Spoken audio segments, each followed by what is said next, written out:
My name is Ella, and at 28 years old, I thought I had finally escaped the emotional servitude that defined my youth. After 10 years of building a life on my own terms, I made the mistake of answering the family group chat. The message was an invoice for $6,000.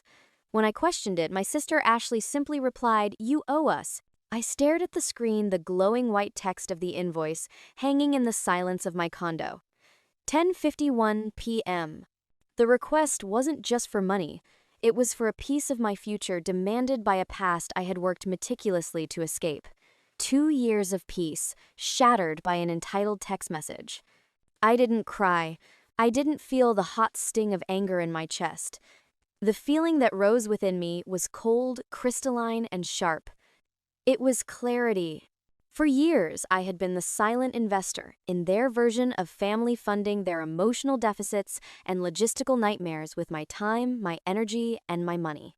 My compassion had been a luxury they'd overdrafted for years. Tonight, the account was being closed.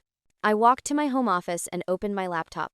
The screen's glow illuminated my face, but I felt nothing.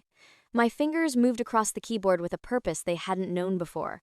I opened a new spreadsheet. The cursor blinked in cell A1. In the first column, I typed date. In the second, service rendered. In the third, market value. My memory, once a source of quiet pain, was now a pristine archive of transactions. I started typing. August 4 years ago. Emergency babysitting for Ashley's Fashion Expo trip. I logged it as 72 hours. At a professional nanny rate of $25 an hour, that was $1,800. Christmas 3 years ago. Unpaid inventory and shipping clerk for Ashley's holiday rush. I logged 40 hours. A fulfillment specialist earns at least $20 an hour, another $800. The list grew. Driving mom to 5 different stores for Ashley's curtains. I billed it as a personal chauffeur service 5 hours at $50 an hour. $250.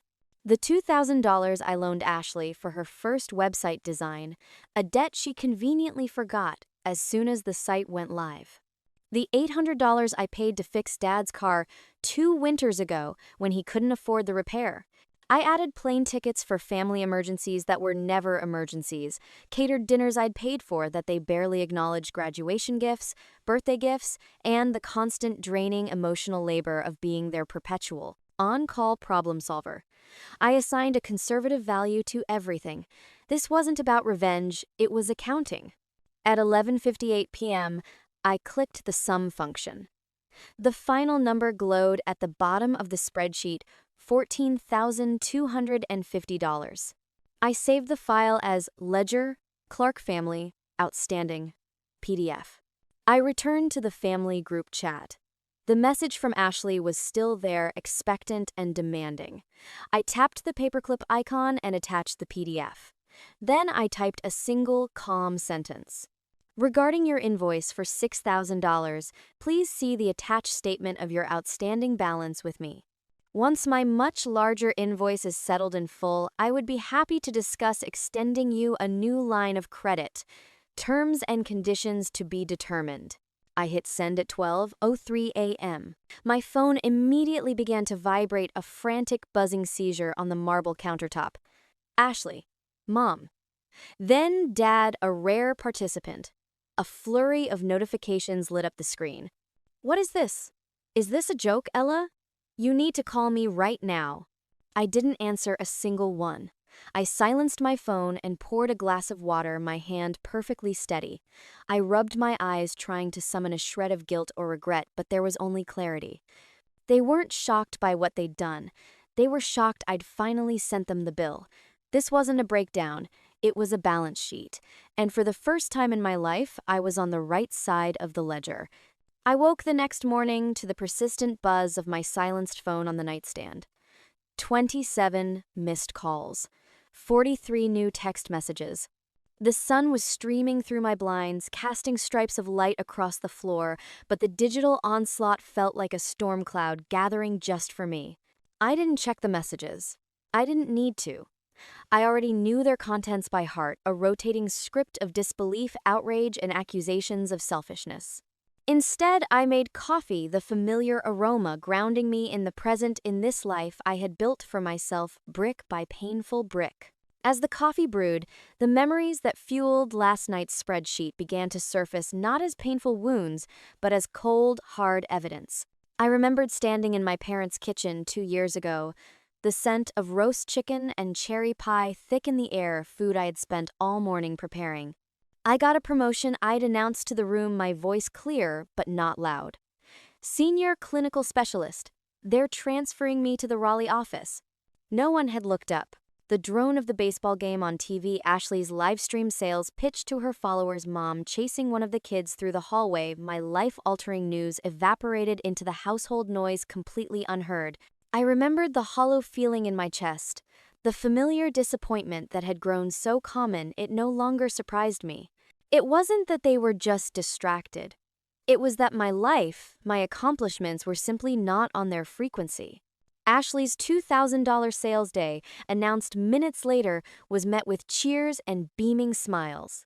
My 15% raise and relocation bonus earned nothing. That was the pattern, wasn't it? My existence was background noise until a service was required. I was the reliable, invisible infrastructure of the family, the unpaid caterer for every holiday, the on-call babysitter so Ashley could pursue her dreams, the emergency fund for every one of their poor decisions. I took a sip of coffee, the warmth spreading through me, a stark contrast to the icy resolve that had settled in my heart. They hadn't called on my last birthday. Not one of them. When I finally called Mom that evening, her voice was rushed. "Oh, honey, I'm so sorry, I meant to call. Ashley's having another crisis with the boutique, and I've been on the phone with her all day." A crisis. There was always a crisis. Ashley's business, Ashley's kids, Ashley's drama. It was the sun around which their entire solar system revolved.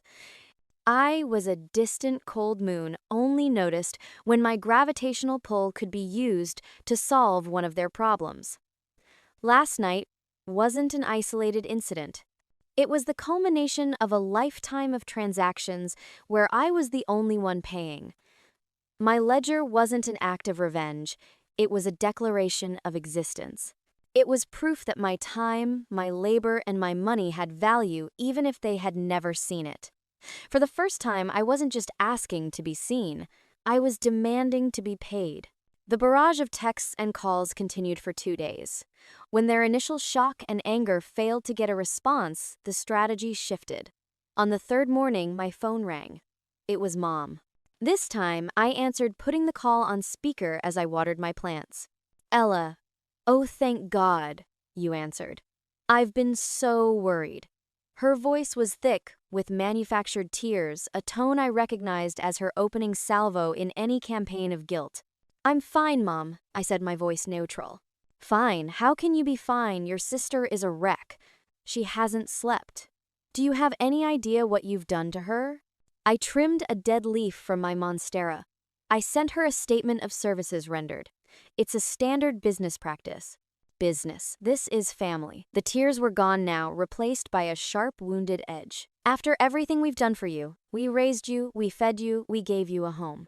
Yes, you did the bare minimum required of parents. I'm grateful for that," I said calmly. "But that doesn't entitle you to a lifetime of my indentured servitude." There was a sharp intake of breath on the other end. Indentured. "Ella, who has been putting these ideas in your head, is it that new life you have? You've changed. You've become so cold. So selfish." "I haven't become selfish," I corrected her gently. "I've just stopped being selfless to my own detriment. There's a difference."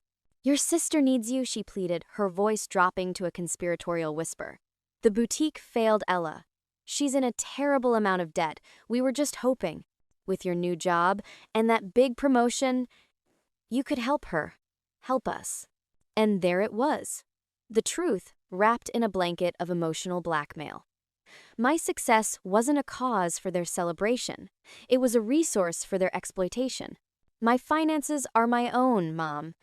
As Ashley's are her own, I said, my voice leaving no room for negotiation. "I've attached my invoice. if she'd like to discuss a payment plan for her outstanding balance of $14,250, she can contact me via email. You can't be serious, she whispered, her tone laced with disbelief. I've never been more serious in my life, I replied. Now, if that's all I have a meeting to prepare for? I hung up before she could respond, my heart beating a steady rhythmic drum. The guilt I had expected to feel, that old familiar phantom, was absent. In its place was a profound, unshakable sense of rightness. They had escalated with emotion. Now it was my turn to escalate with something they would understand, even better formality. The phone call with my mother was a turning point. It proved they would never see my boundaries as valid. They would only see them as obstacles to be overcome with more manipulation. Emotional appeals had failed, so they would likely try something else. I had to get ahead of it. That afternoon, I spent an hour on the phone with a lawyer specializing in family law and harassment. I explained the situation with the same clinical detachment I'd used to build my spreadsheet. I recounted the years of financial and emotional demands, the recent $6,000 invoice, and the subsequent campaign of calls and messages. It sounds like you need to establish a clear and legally defensible boundary, the lawyer. A woman named Miss Albright said, her voice crisp and professional. A strongly worded cease and desist letter is the appropriate first step. It will put them on formal notice that any further contact outside of written correspondence regarding the settlement of their debt to you will be considered harassment. That's exactly what I want, I said. Miss Albright drafted the letter that same day. It was a masterpiece of cold legal prose. It referenced specific dates and times of their unwanted contact. It outlined my legal right to peace and privacy. It stated in no uncertain terms that direct communication via phone, text, or in-person visits was to stop immediately.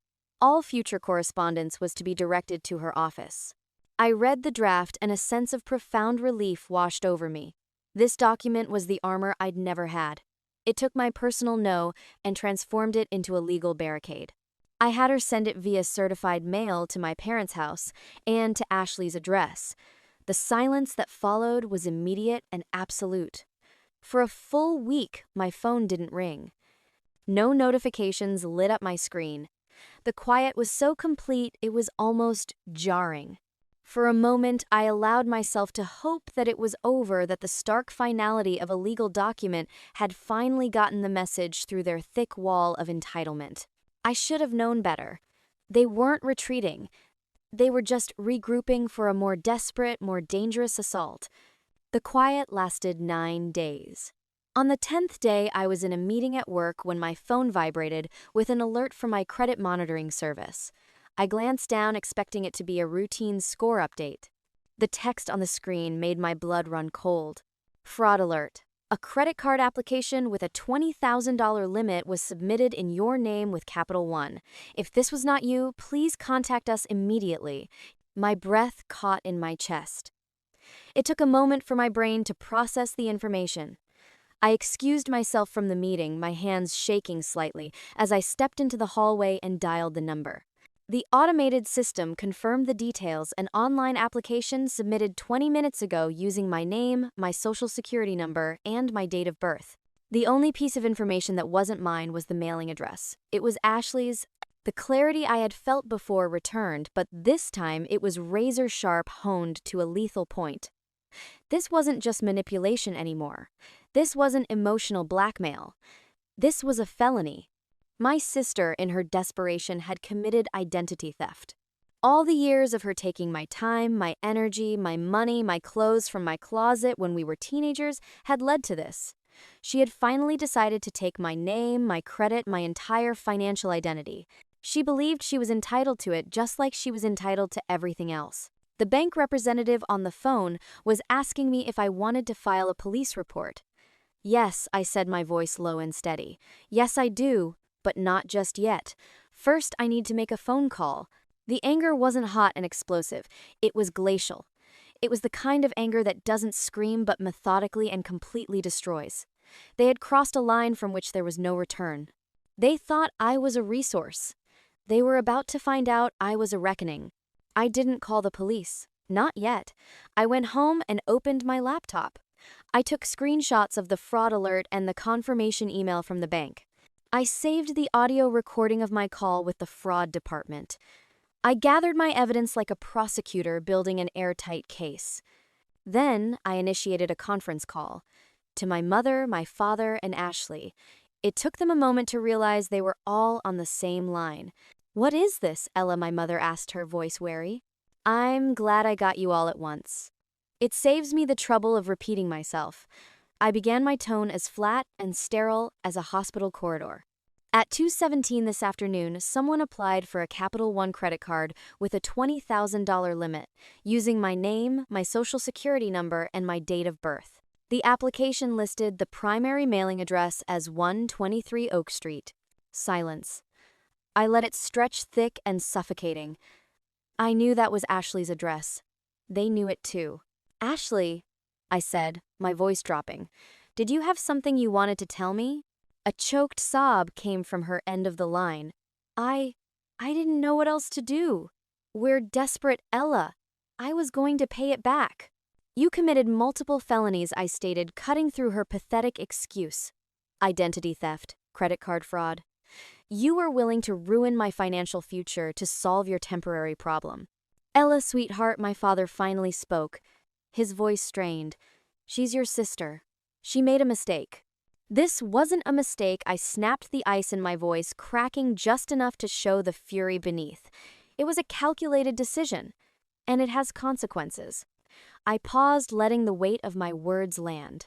"So, here is what is going to happen. I am presenting you with two options. You have 1 minute to decide which one you will take." "Options?" my mother whispered. "Option A," I said, "is that the three of you will be at my lawyer's office tomorrow morning at 9 a.m. You will sign a legally binding document, a familial disassociation agreement. It will state that you will never again contact me, my place of employment, or any of my friends by any means for any reason.